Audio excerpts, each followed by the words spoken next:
Hi there, my name's Andrew Weiler. I'm going to be talking today about the three essential keys to learning a language. And what I'll basically say about these three keys that I believe without having all of these three keys working for you, you're going to struggle in learning another language. And I believe this is not people, excuse me, I believe that people not understanding just how important these three keys are basically is the reason why so many people are not successful um, at their endeavours. So once you understand these three keys, then you can you'll be able to judge whether what you are doing is going to be useful, or whether what you are doing is actually going to lead you to being unhappy with what you're doing. So before I talk about these three keys, what I just want to start off with is basically say that um, if you think about it, all of us started out being amazing language learners. Yeah, in our first language, we all learnt our first language um, to the level of our peers, and we did it all by ourselves. I mean, our parents had a little role in it, but fundamentally, we did all the work by ourselves. I mean, no parent teaches their kid anything to do with the grammar. I mean, or the the thousands and thousands of words. May teach one or two, maybe even three or four. But if you think about it, um, an infant does it virtually 99.9% by themselves. Um, so that's where we start from. Excuse me, itchy eye. So that's where it starts from. Is that the fact that all of us have an amazing capacity to learn languages, and this capacity um, is what we bring. We bring certain capacities, we bring certain abilities, we bring certain awarenesses, attitudes, have what you have that enable us to pay attention to what's going around us, to listen to what's going around us, to make sense of what's going on around us, to put it all together, to actually end up using it and applying it and building on it.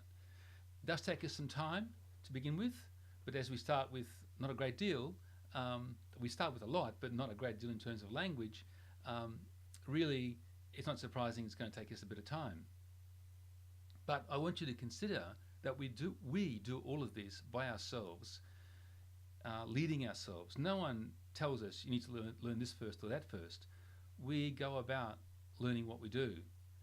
Um, so we end up doing this, mastering this language, as something as complex as a language, without a teacher. And then we end up going to school, where a teacher tells us that we have to pay attention to them, learn the way that they want us to learn, memorize the things that we have to memorize, learn the grammar rules, parrot off things that basically we have to parrot off. So all of these things virtually that the teacher tells us to do in a school is not what we did to learn our first language. At school, we're taught to learn in ways that are quite unnatural for us. None of these ways, or you could say virtually none of the ways that we learn a language in this classroom relate to how we learned our first language.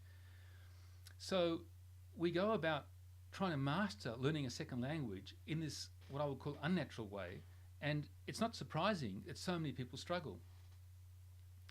Um, because basically we've been taken away, systematically taken away from what we all knew, from what we all understand is the way of learning languages. If we were left to our own devices and not going to school, um, and not taught how to we should learn languages, and not heard from other people how we should learn languages, not read about how we should learn languages, but actually did it by ourselves, our results would be far, far better, by a long, long shot. So that's where we're starting from. And so what I'm going to come back to, I mean, there's lots of things that we could say about, and I have said before about learning languages, a la how infants learn and how we can apply it to adults. But for today, I want to look at these three essential keys, and these three essential keys relate to all of us, no matter where we come from, who we are, what language background, what country, whether we're rich or poor, whether we're smart or not so smart, whatever that means. Um, these three elements relate to humans, because here I'm talking about human learning. I'm not talking about anything else. And whether you learn in a particular style, as some people like to talk about these days, or not, it doesn't make any difference in terms of what I'm going to talk about now. Because, as I said, it relates to all people. And these three elements I put on the board behind me, just so you have a reference point, are the first one is engagement. Second one is skill development, and the third one is confidence. Now, I can put this into a more diagrammatic form.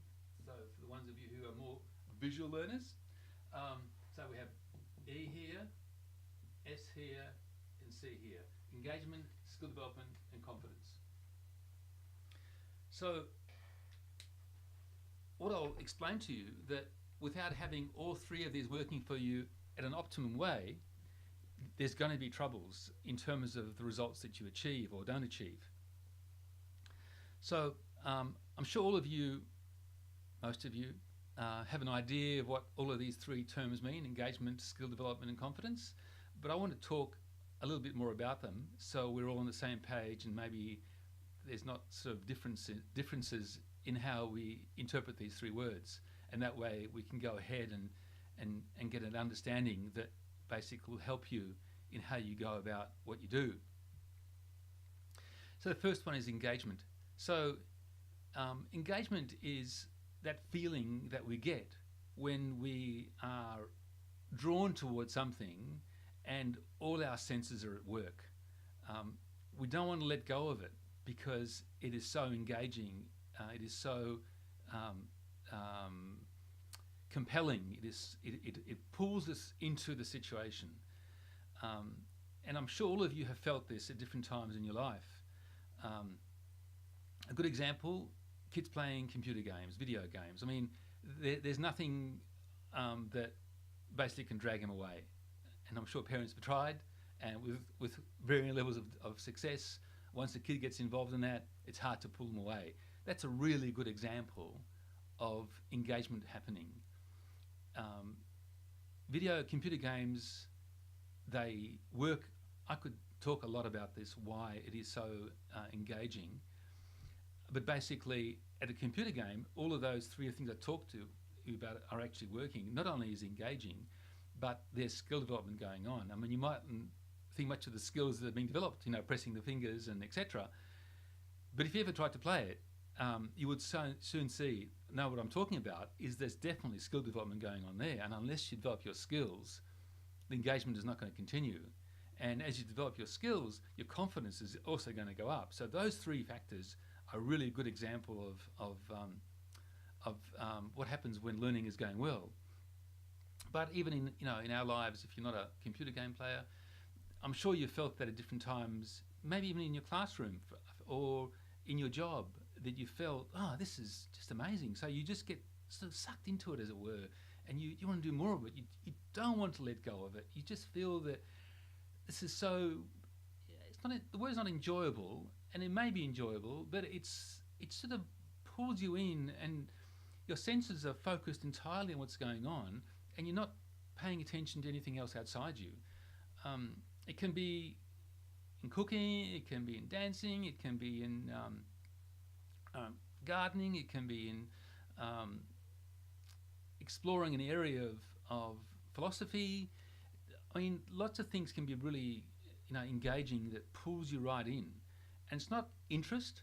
Interest is something quite different. Interest is more, I would call it, intellectual level. So I'm interested in biology, or I'm interested in going to the party tonight. It's like something in the head tells you, it's there as an interest. Engagement is all of you is pulled into it. And typically with engagement, there's a level of challenge usually involved. for you to stay engaged over a period of time. I mean, if there's no challenge, the engagement is not going to be long lasting, I believe. I mean, sometimes things can be engaging for other reasons, but for talking about now learning something, I think the challenge has to stay there for you to stay in that level of full engagement. If it's too challenging, you'll end up getting frustrated. If it's not challenging enough, you're going to get bored. So it has to be at the right level of engagement we're talking about here. So I hope that's sort of helped. That's that first thing up there, the engagement. The second one is skill development. Skill development, there's a lot that could be said about that as well, but we're talking here about doing something that before you couldn't do, after you can do it. That's a skill. We're not talking about understanding. Understanding is part of it. We're not talking about memorizing. Memorizing is not really part of it. I mean, memory comes into it, but you don't set out to, for example, learn how to, for example, cook something with I'm going to have to memorize this. You go out and do the process of whisking or whatever, and as you whisk, your skill develops. And if you're not memorizing the skill of whisking, it happens as a process. You remember it as a process of doing it. So it's a natural outcome as opposed to I've got to memorize how to do this. Skills don't tend to work like that in my experience. In any skill that I've learnt, and I've learnt quite a lot in my time. In languages, it's the same. The aim is to be able to do something. For example, the aim is to be able to pronounce the sound. For example, this sound here. So you don't memorize what you want to say. You have a go at saying it if you don't know how to say it before. So, for example, if you say it this way, maybe you say pe. If you put it this way, it's maybe pa. So, or if you it's pa. So you have a go at developing your skills and being able to say the sound, and then as you do it, it goes into your muscle memory and it goes into your somehow memory, other parts of memory as well. So these skills are something that at the end of the process you develop the skill of being able to do something. So skill development is a really essential part of learning a language. You're not talking about understanding, so you're learning how to do something. So how to, for example, count. How to be able to say the words and to do it. So you're talking about being able to ask something about the person. So it's not knowing how to do it. It's not understanding how to do it. It's being able to ask the question, where do you come from? So that's the skill of being able to ask the question and to get the response which you understand, and all that goes together. So with skill development, there's a lot that can be said because there's a lot involved in developing a skill. It's not just a matter of go out there and do it. Just for now, I don't want to go too deeply into it. Maybe another time I'll just look at there of skill development and what we have to do to ensure that we develop skills. But I'll just mention two things about it. One is that it's important to sequence your skills. So, put it simply, you can't learn to run before you can walk, or you can't learn to say words before you know how to say the individual sounds in that particular word.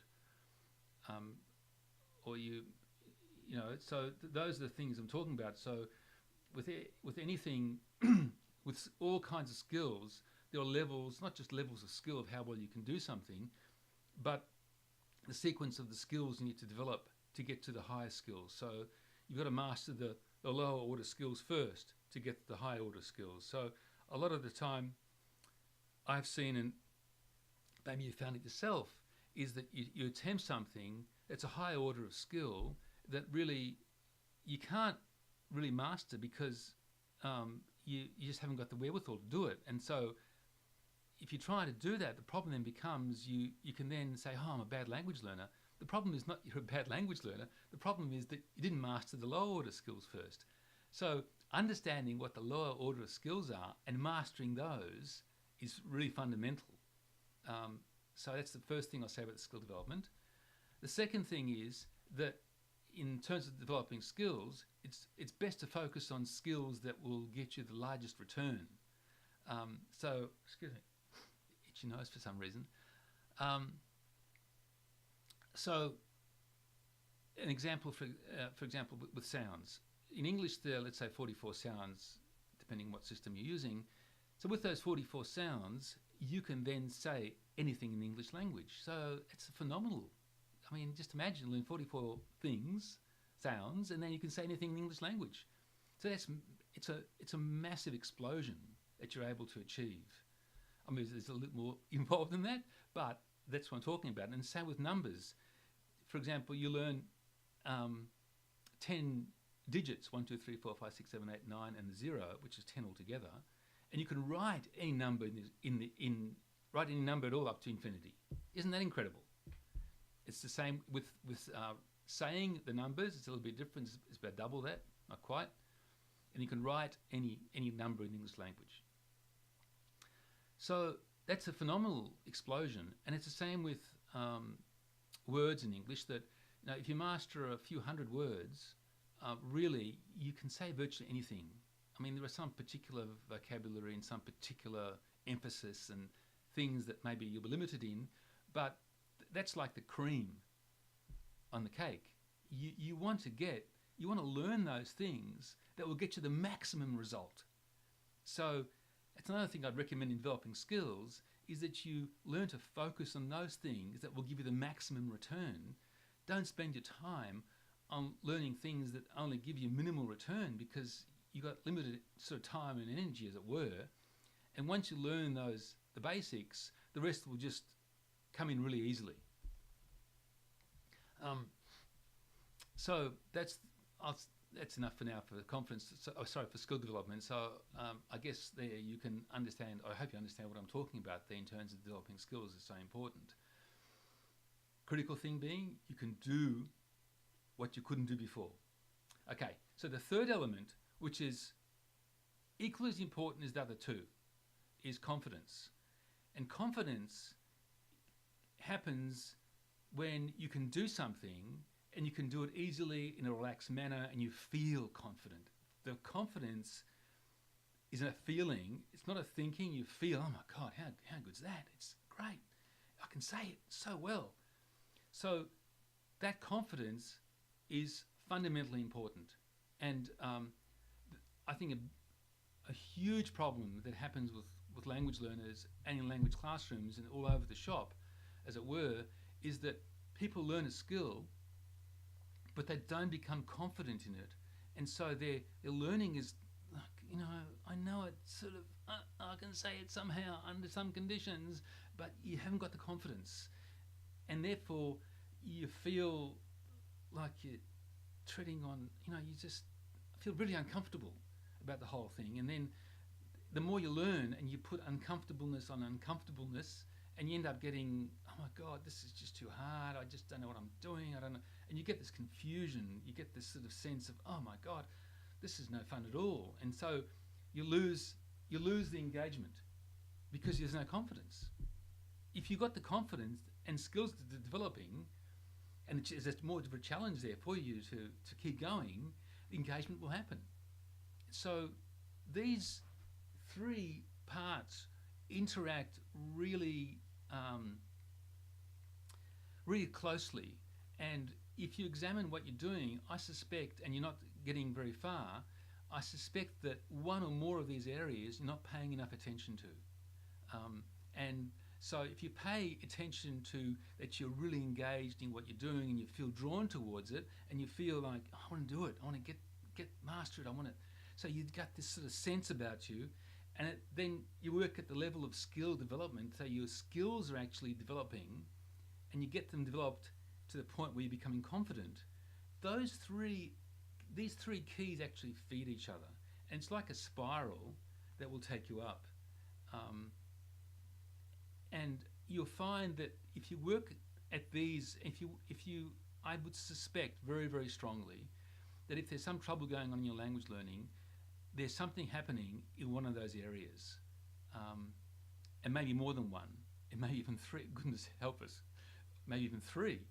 Um, have a look at that, and have a think about it, and see what you think about what I've been saying. I'd love to hear from you. So just say something below if you resonates with you, or you've had a look at what you've done, and yeah, there's something going weird here. You can ask me a question. More than happy to answer. Just have a think about it, and I hope this little clip has been of value to you. And talk to you next time. It's been Andrew Weiler. Bye for now.